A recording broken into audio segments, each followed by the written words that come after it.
ngiti na naglakad si Pia kay Clarice. "Uy, sino mo boto mo?" tanong nito. Malimit na ngumiti naman si Clarice. "Yung nagbigay ng 1,000, kasi tignan mo, tumatakbo pa lang siya pero alam nating pakikinabangan na siya." Wika nito. Nadala ka sa 1,000? Di ba dahil sa vote buying kaya nakurakot yung kaban ng bayan? Bili boto na naman, bakit hindi ka sa bago?" Pag-uudyok ni Clarice kay Pia na agad namang umasim ang muka. "Bago? Bakit? Ano bang napatunayan yan? Tatakbo lang naman yan kasi uso. Akala niya naman pagpapalain siya. Sa sistema ngayon, pera-pera na. Kung wala kang pera na isasampal sa publiko, diligwak ka sa politiko." Wika ni Pia. Botohan na naman.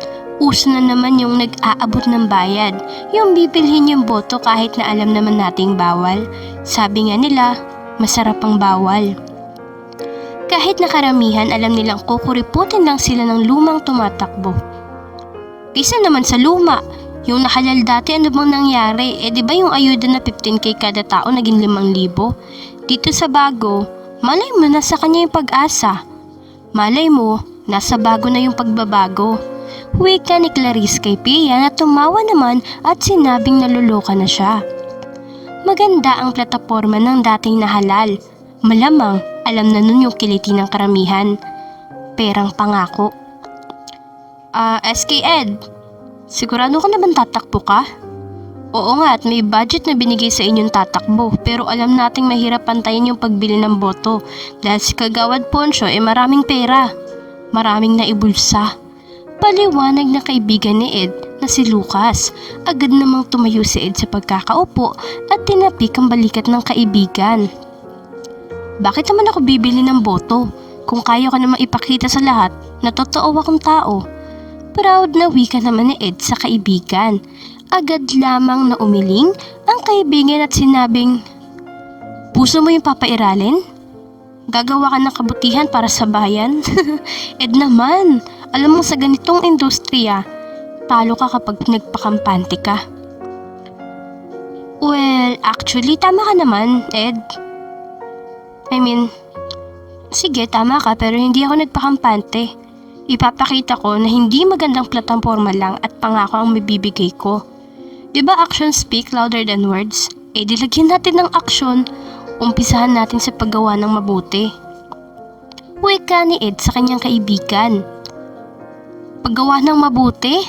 Kahit naman 100 beses kang gumawa ng mabuti, isang pagkakamali mo lang, masama ka na.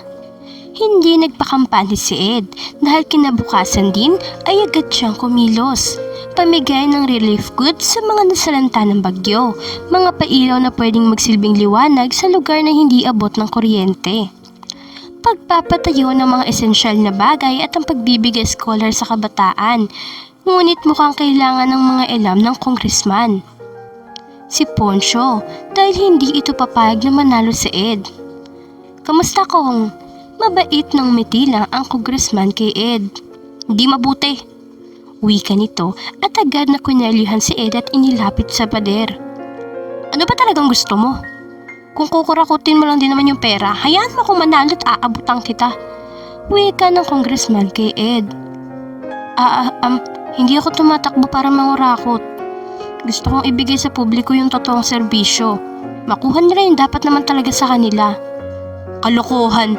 Kahit anong takbo mo, kahit anong pagbabait-baitan mo, hindi kita pagbibigyan na manalo. Watch me, Ed." Sigaw ng kong at agad na binitawan si Ed sa kwelyo. Agad namang naghabol hininga sa Ed na hinawakan ng dibdib. Sinungaling na siya kung hindi niya aaminin na kinabahan siya doon. "Pagmamasdan talaga kita kong dahil hindi ako papayag na muli mo na namang bahidan ng karungisan ng taong bayan." Wika ni Ed at umalis na sa lugar. Maya-maya lamang, "Bumoto kayo ng tama. Doon kayo sa migawa at hindi puro paawa." Sigaw ng congressman na agad namang sinang-ayunan ng lahat sa paraan ng pagsigaw. Kasalukuyan silang nasa isang specific na lugar at nag-held ng meeting de Evance kung saan nilulusaw ng congressman ng utak ng mga tao. "Kanino kayo? Kay Kong! Magpapaloko? Hindi!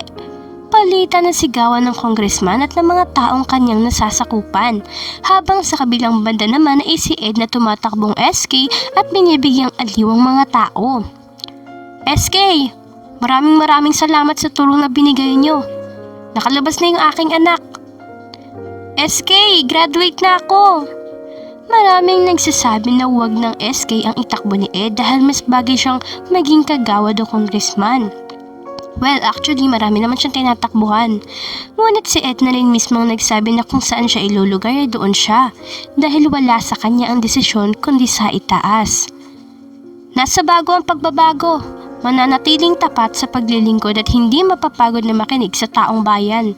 Sigaw ng kung sino na pinagkagulahan ng lahat dahil sa pagsang-ayon. Naging maingat malakas ang naging tugtugan.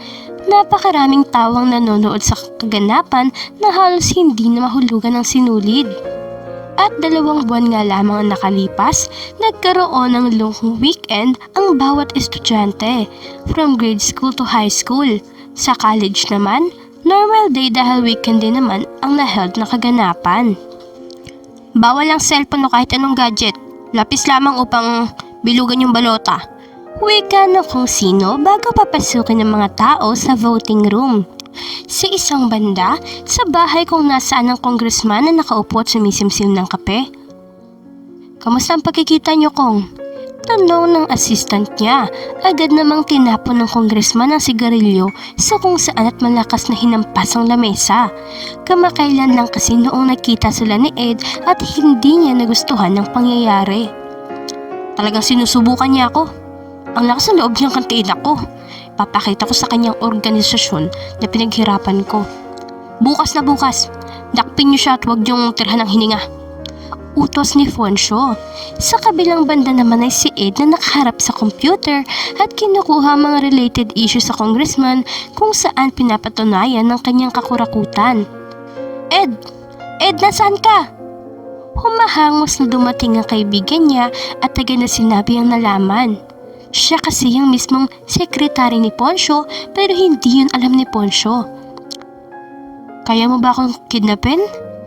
Tanong ni Ed sa kaibigan. Nasisiraan ka na ba? Bakit naman kita ipapalaglag? O kaya ipapasalvage? Bro, kaibigan kita.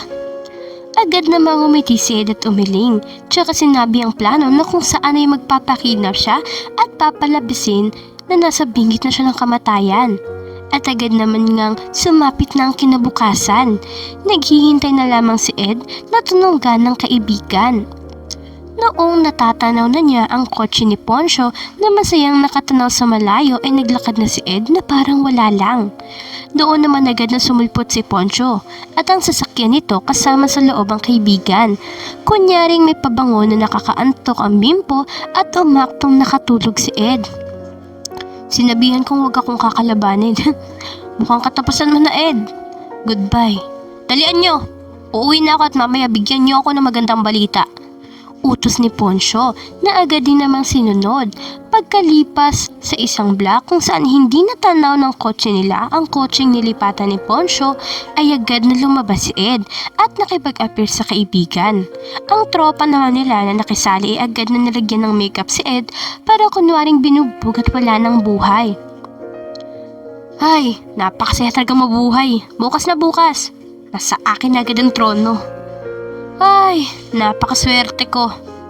Masayang sigaw ni Ponsyo ang dating congressman at nagawa pang mag-party kaya kinabukasan ay halos malik na siya sa screening ng boto. Nasaan si Ed? Kailangan kompleto kayo bago magsimula. Wika ng isang assistant. Baka naman nagpapahinga na. For good. Wika ni Ponsyo. Baka late lang, hintayin pa natin ng 5 minuto. Suhestyon naman ng isa pang tumatakbo. Sumang-ay ng lahat habang si Ponsyo ay chill lang. Alam niya kasi yung totoo. Ed, napakatagal mo?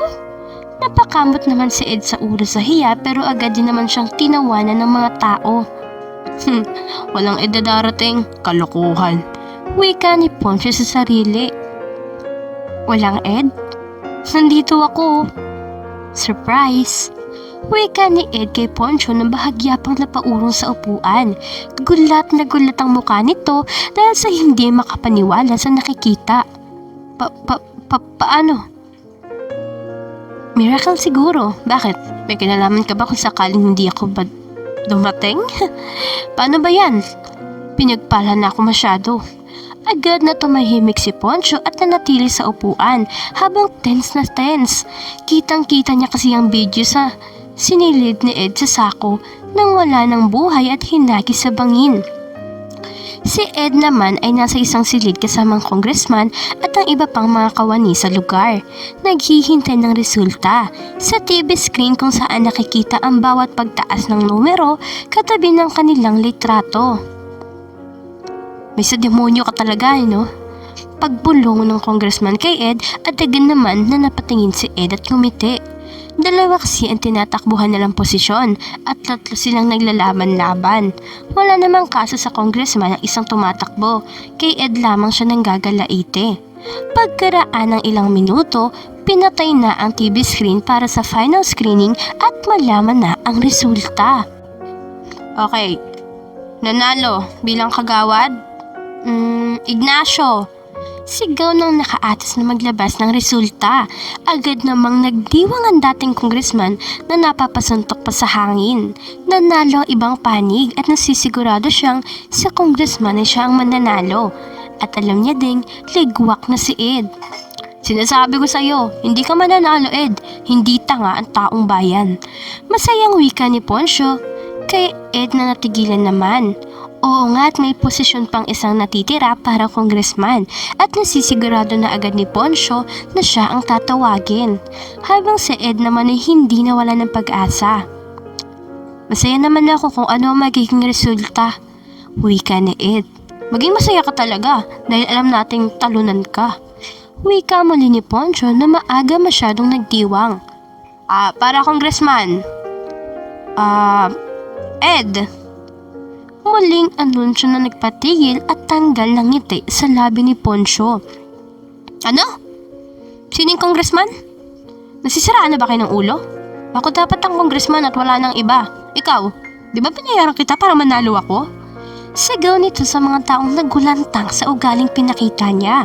Ibinagay pa ng babae ang papel bilang resulta, ngunit agad na pinunit ni Poncho ang papel at inapak-apakan. Hindi! Ako dapat yung congressman. Ano may tutulong ng inutil na to? Mangungurakot lang yan, tas itatakbo. Hindi ako katulad nyo. At hindi ko hihilingin na maging katulad kayo. Hindi ko magagawang magpakasasa sa buhay at sayangin yung pagkain habang may nasasakupan akong kumakalam yung sikmura. Ano sabi mo? Mayabang ka. Sa una ka lang naman magaling. Huwag ako Ed. Pipikutin mo lang lahat ng ulo ng tao at alam nating gagamitin mo yung pera sa kabulustugan. Ano magiging silbi ng katulad mong binatilyo? Humipak? Sinasabi ko sa'yo, magpakasaya ka ngayon Ed. Nasa taas ka ngayon? Pues ako gagawa ng ikababagsak mo. Muling binitaman ni Poncho bago umalis sa nasabing lugar. Ngunit hindi pa man nakaraan ng 3 linggo noong dakpin si Poncho.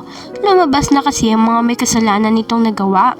Nabalik ang pera ng bayan at naging maayos ang komunidad habang si Poncho ay nasa kulungan at pinagbabayaran ang mga kasalanan. Maraming salamat sa panonood mga kakwentuhan.